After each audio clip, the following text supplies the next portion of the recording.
The next is bubble sort. Now under bubble sort,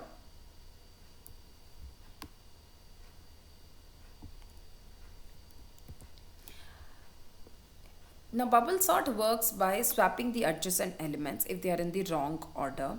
So here I'm going to make use of multiple passes. I'll check the adjacent element. And so as I am doing checking the adjacent element and swapping, then in this way the maximum element goes to the end.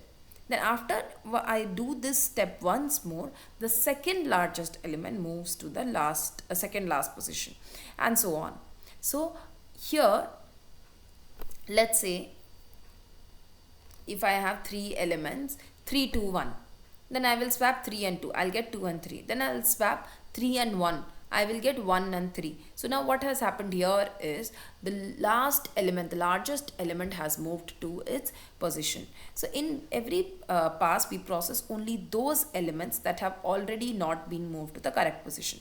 After k passes, let's say if I have one pass done, then I'll have one largest element. Two passes done, then the two largest elements at their correct position.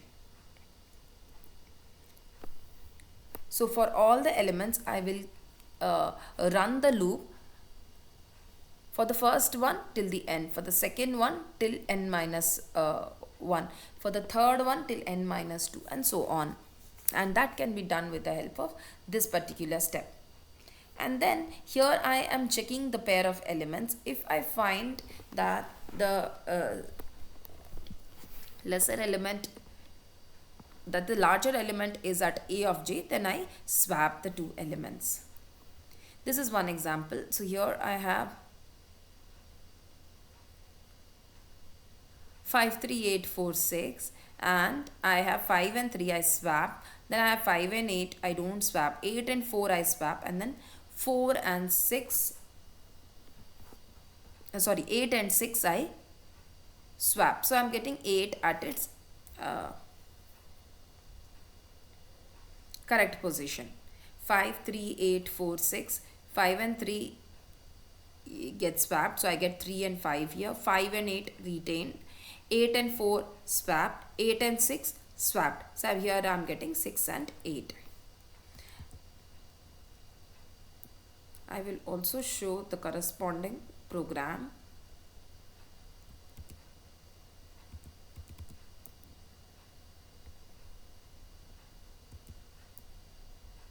So this is the bubble sort program. Here I have n as the length of the array. For each and every element, I am comparing the jth element with the next element. And if I find it to be larger, I keep on swapping, and then finally I return the array. This process ensures that I do not go on till the last element, which is totally irrelevant. I already have some few last elements in place, so I should not do that. So let's say if I have n as 5, then for the first time the loop should run till 5, then 4. So I value will be initially 0. So the loop will run till n minus 1, which is going to be till the last element, because the array index is going to be 0 based.